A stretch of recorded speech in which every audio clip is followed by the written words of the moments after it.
Welcome to another episode of what is now Build a Better Business podcast. I am Kenesha Hart. This is an extension of my podcast, and I'm super excited to be here with Evan. Evan, when you introduce yourself, I'm going to have you say your last name to make sure I do not mess it up. But we are talking today about feedback and the fears that surround giving feedback and receiving feedback. And so Evan is an expert in this area. And so, Evan, please introduce yourself, tell people who you are and what you do, and we'll dive in. So the surname is pronounced Zivanakis. So you pretend the T is silent. So I get it all the time. So yeah, nice to see you, Kaneshi. Um, very excited to be here. So my name is Evan. I come from a commercial background. I studied, business. I did my MBA in the UK, and I also have a micro masters in industrial and organizational psychology. And then I come from a commercial background. I'm not an HR person. In my professional journey, I worked with different companies in the capacity of sales, sales manager, regional sales trainer, L&D manager, and executive coach and facilitator. So in my professional journey at my work, I've worked with companies and individuals, and I have delivered a wide range of business and leadership courses, both face to face and online, to corporate teams around the world. I also serve as a adjunct professor at the EU Business School in Geneva, Switzerland. And I am also the author, I actually have a copy here, of the book Leading in VUCA Times, which I wrote in the middle of the pandemic when I had more time at home. You made good use of that extra time that we all found we had on our hands during that time. We'll have to come back to the book because VUCA is a acronym that definitely want to understand. But you've talked a lot, as you said, to different corporations, and feedback is one of the areas that when you and I met, talked about as one of your areas of specialty. And it's a word that while we use it to say, oh, we want feedback, and there's a positive spin to it because if you are getting feedback, it means you're growing. Evan, there's a lot of Yeah, people who fear getting feedback, and they definitely fear giving feedback. And so, which one do you find is the primary, giving or receiving, that most people struggle with? both, especially if there is if especially if you're about to receive negative feedback. Hmm. We bring up an invisible shield, we become defensive. So just to make it clear, we are talking about manager or a leader or a business owner to employee feedback, right? This is the kind of feedback we are talking about. So um, it's not easy to give feedback, it's not easy to receive feedback. And this is where I believe, you see, I like to think I'm usually quite, low profile about blowing my own trumpet, on in what I do. And, but I think that my ability to give good feedback and communicate well played an important role in my career development. Hmm. Um, so feedback is not, if you allow me to share a couple of things, what feedback, first of all, is not. Feedback is not criticism, and a lot of people, they see it as criticism, but feedback is not criticism. Feedback is not about finding fault or assigning blame. You know, um, Criticism is about pointing out what's wrong, and if you give feedback that way, it will feel like, from the receiver point of view, as a personal attack. So the receiver will become defensive. So feedback should be ideally about improvement. For example, telling an employee, you messed this up again. This is criticism. But telling them, look, John, this report needs more clarity in the analysis section. So let's focus on refining that. This is feedback. So what I'm hearing you say is the difference between criticism and feedback is criticism doesn't provide a solution or a recommendation of how to improve. Feedback does. Feedback says this was the issue and this is how I recommend you solve it. Am I getting that right? Yes, you are, and you don't really need to say how to solve it. You don't really need to recommend. But yes, feedback is, it's something specific, and feedback, it's communication, first of all, about how somebody's actions or behavior impact the outcome of their work, their relationships, or their growth. Right?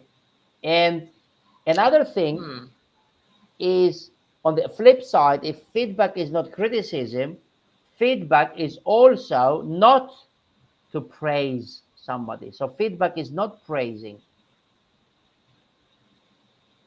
Like, oh, now that's different. Like, praise, don't get me wrong, is often very well intentioned, right? Isn't it, Kaneshi? Kaneshi, good job. But that's so vague. Like, I recommend, if you are going to give feedback to somebody about something that they did well, you take it a step further. So rather than saying something, good job, or well done, or you did this well, you can rephrase it and use it as an opportunity for them to reflect on the process of doing of what they did. For example, Kaneshi, I appreciate the effort. You really did a good job in, uh, closing this client, for our company, and signing the deal. Really, good job and well done. But can you please let us know what specific actions made this a success? That's feedback. Asking a question is feedback? Yes, because feedback is a tool for development. If you put that spin on it, then yes, that's different than it being something that someone is giving you. So I took Okay. I took it a step further. It's to praise somebody is not bad, but it's very surface level. Ask a question, for example, in that example I gave, to explain the process is a tool for development, and I'm giving you an opportunity to reflect back. Okay. So feedback then, if I'm getting understanding, is first of all, look at it as a way to grow. That's how it should be approached and how it should be received. And that can be wrapped in a number of ways. Either that's I'm sharing with you something that's going to help you to grow, or I'm giving you an opportunity to reflect and figure out how you could grow. Yes. Any other ways that tool can be used or implemented? Yeah, feedback. Feedback also is not a once in a year thing. The annual performance reviews, that's not feedback. That's a retrospective evaluation. That's different from feedback. So feedback, true feedback, is ongoing and is kind of integrated into day-to-day operations. For example, if an employee misses an important deadline, are you going to wait until the quarterly review to address it? No, No, you're I going to hope not. yeah, you should give feedback immediately. John, Hmm. I've noticed that this really important deadline, after all the training and the support, wasn't met. Let's talk about what happened and how we can improve it next time. So Gotcha. yeah. Okay. So now that we have a clear understanding of what feedback is, do you think that's why people fear receiving feedback? Because I didn't have an understanding of that definition of feedback. Yeah. My definition of feedback was someone tells me their opinion on something that I've done, um, and may give me a suggestion. But people often think feedback is going to be criticism, or like you said, they will get defensive. So, do you think that lack of understanding of people knowing what it is and how to use it is why people are afraid? It's a great question. And feedback is not, you see, some managers and some employees, and the receiver and the sender, they perceive feedback as a transaction, but feedback is not just a transaction. The way it is given, the way my facial expressions, my tonality, my body language, and the words I use, so the way it is given can trigger two things: defensiveness or openness. So if you or Hmm. me or anybody, if we perceive feedback as a personal attack, this is going to trigger our fight or flight response, right? But if feedback is framed in a constructive, non-threatening way, it can lead to change. Because I've done a lot of research actually on feedback and communication. Feedback triggers the brain's dopamine system, the reward center, but only if it's clear, focused on growth, and delivered with empathy, right? Mm. And Okay. I think empathy is quite important here. And, you know, feedback needs to have clarity and accountability. Feedback is not a compliment. Feedback is not just a critique. Like if I tell you, Kaneshi, I've noticed you have been, you are not engaged in meetings lately. When you don't contribute, it affects the team's momentum, and you're not the best example. Um, you know, uh, this is quite, this is very negative, right? But I can frame it another way. First of all, I want to find out what is happening with you, and you're not so engaged before. So if I notice, rather than Hmm. making assumptions, managers make a lot of assumptions, and this is a big problem. You know, Yes. assumptions is the mother of all f ups. So Mm. so if I notice, the first thing I will do, I will actually, I will tell you, Kaneshi, I've noticed for the last couple of meetings, you're not as engaged as you used to be. Is everything okay at home and at work? Mm. Okay. Right. Get a little more information. So I'm hearing that communication, and how you communicate feedback is what can cause people to be open to it or to be defensive, to be afraid to receive it.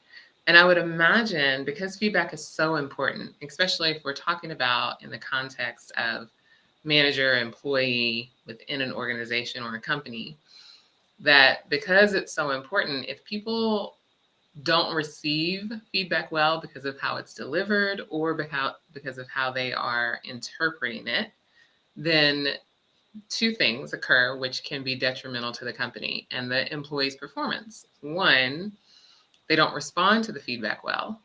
The defensiveness kicks up of, oh, they just want to blame me for stuff, or they don't really know what's going on. And so I'm just going to keep doing what I'm going to doing, which is not helpful to them. And then they also won't seek feedback when they need help with something, or they won't go and ask for the help because they don't want to receive communication in a way that they're going to perceive as going to be criticism, essentially. And so getting through those, the only way to tackle that fear of criticism is, it sounds as though, learn how to deliver and receive feedback well. So I want to ask on the delivery side. You talked about empathy as one. Talked about making sure that you understand what's going on with somebody before maybe giving the feedback. Is there another important maybe pillar of giving feedback that we need to consider before we do it?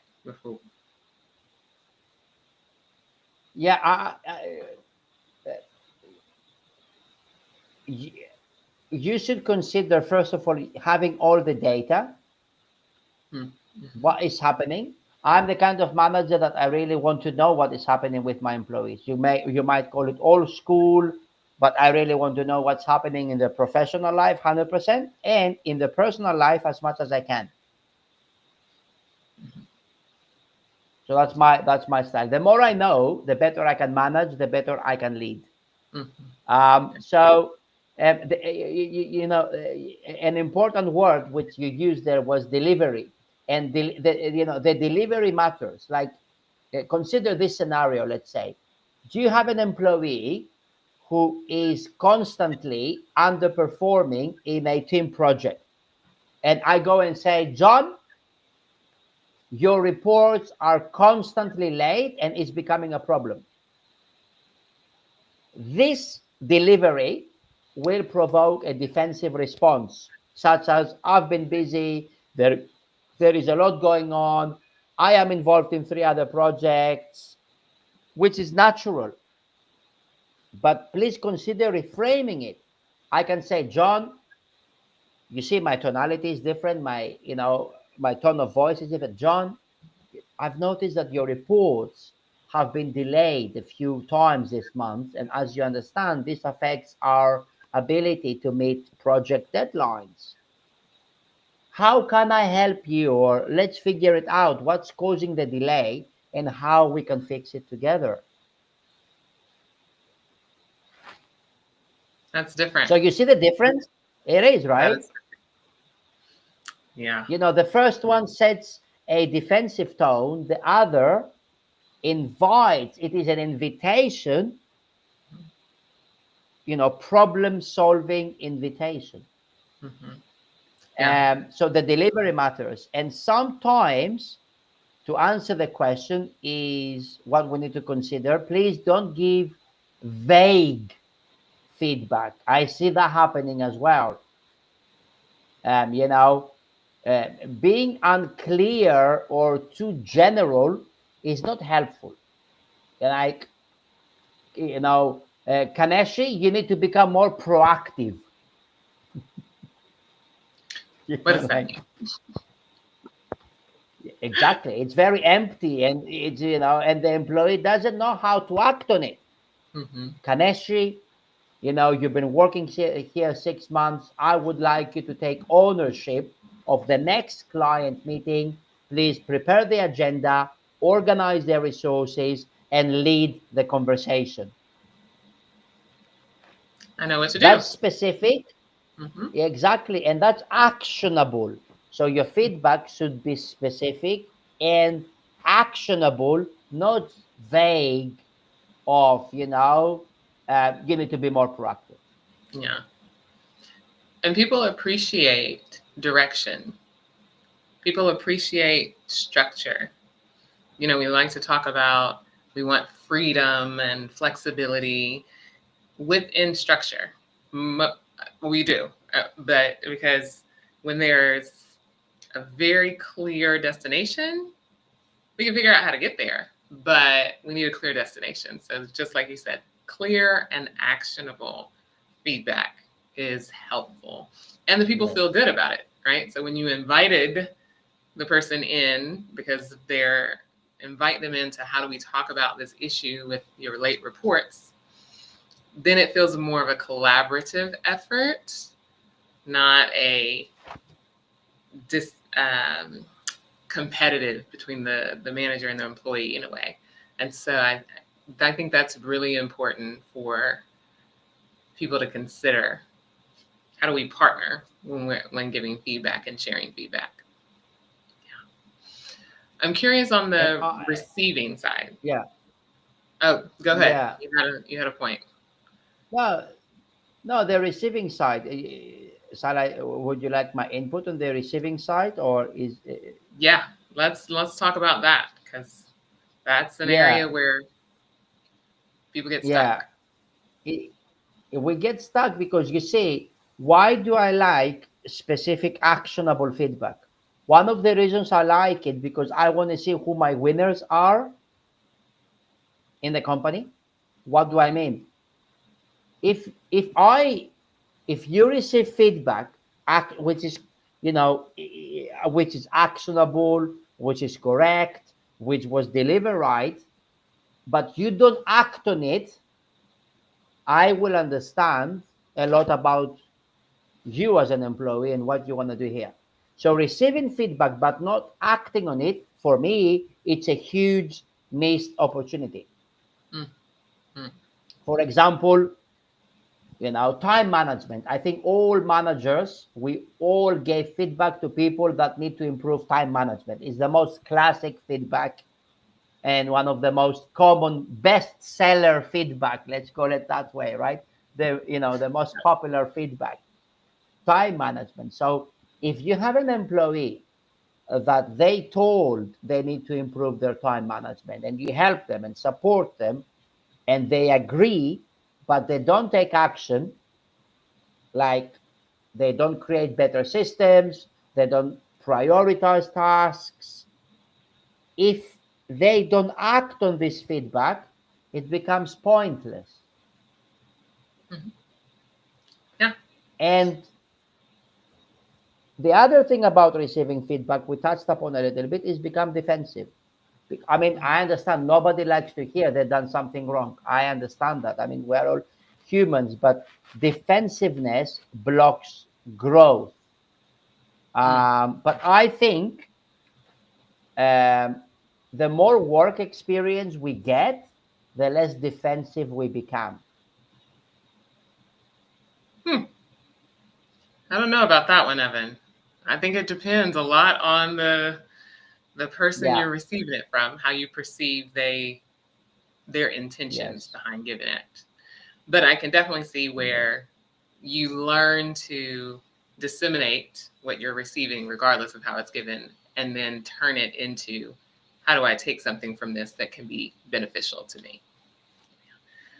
I think that when it comes to receiving feedback, I think something that's important to help dis- distill the fear is with your manager, whoever your leader is, and this applies, right, is to do two things. One yes, is ask your leader for times when you can come to them for feedback, right? Because to your point, if feedback is actionable and clear, sometimes getting it on the cuff is not the best. Or if a manager is upset about something and then they just want to tell you about it, it's probably not delivered the best.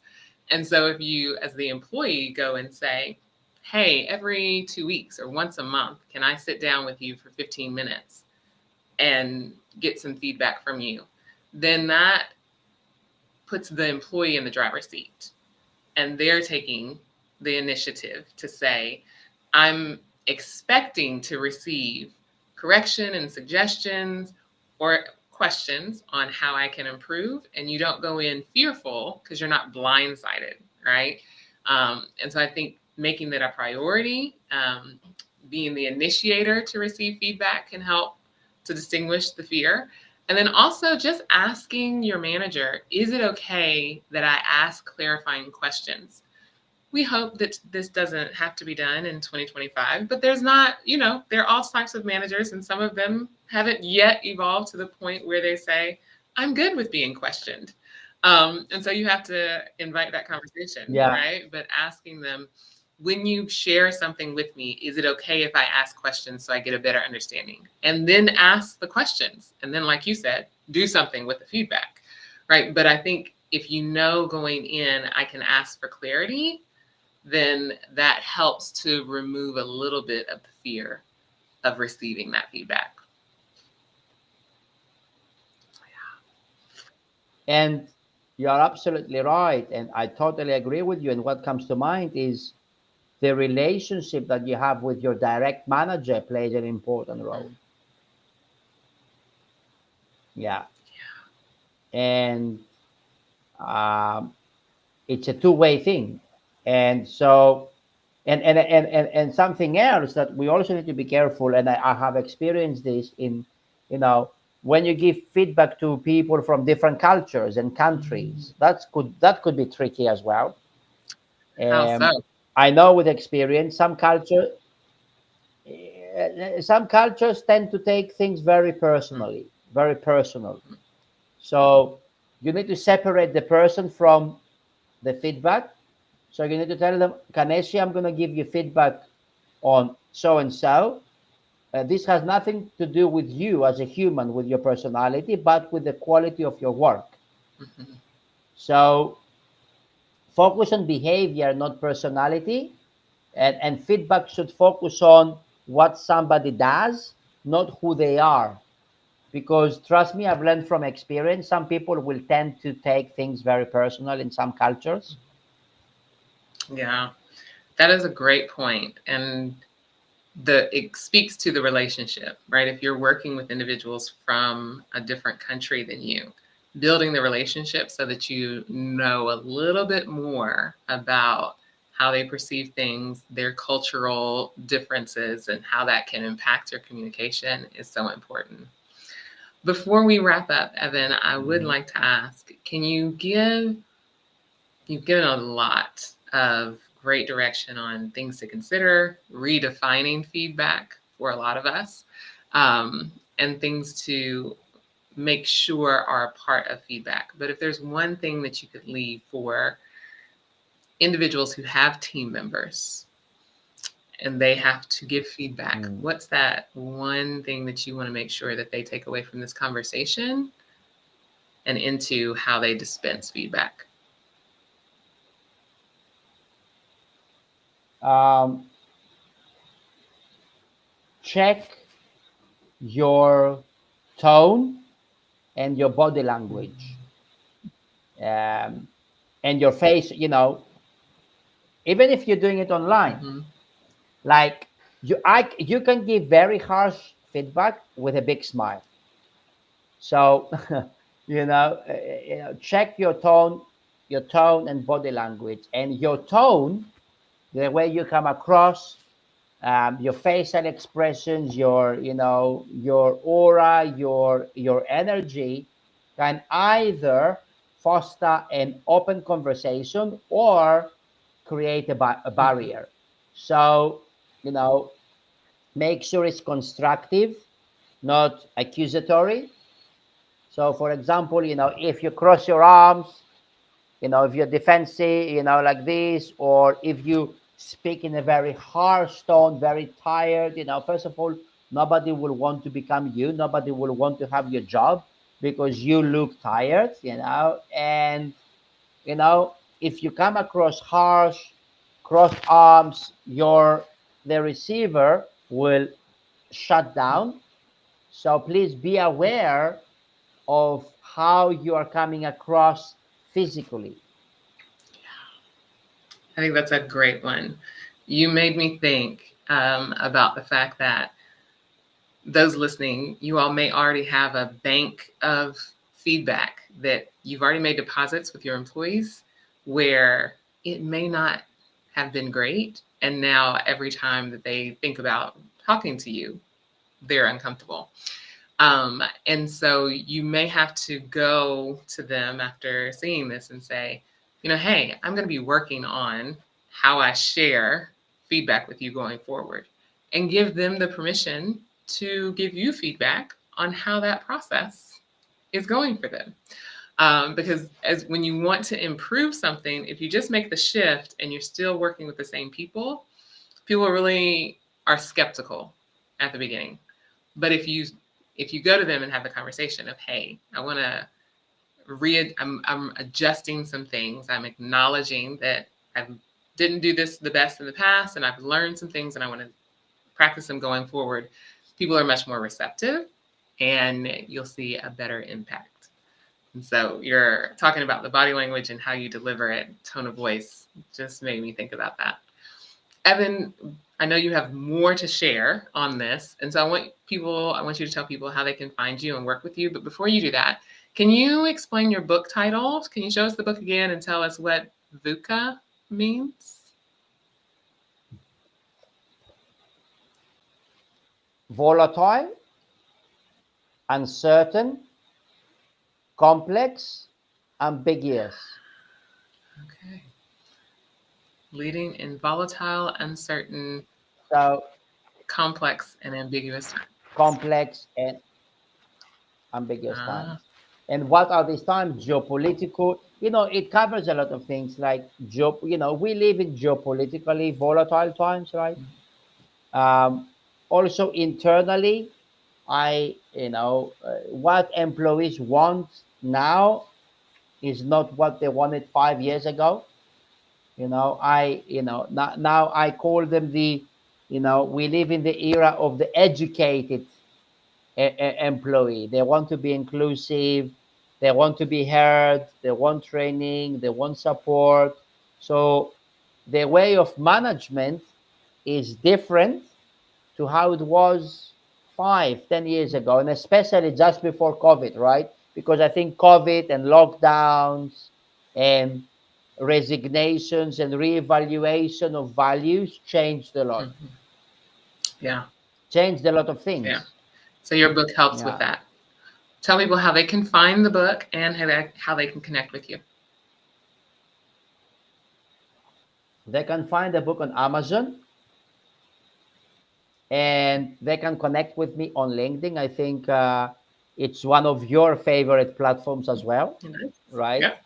So yes. Yeah. If they see my name, if they type my name on LinkedIn, I will come up, and they can free to connect and have a conversation there. Wonderful. Evan, thank you for this conversation. It's important for us to talk about, one of the things I talk about is how do we forge through fear. And so I enjoy bringing on experts like yourself to talk about the different fears that we encounter, and giving and receiving feedback is one of them.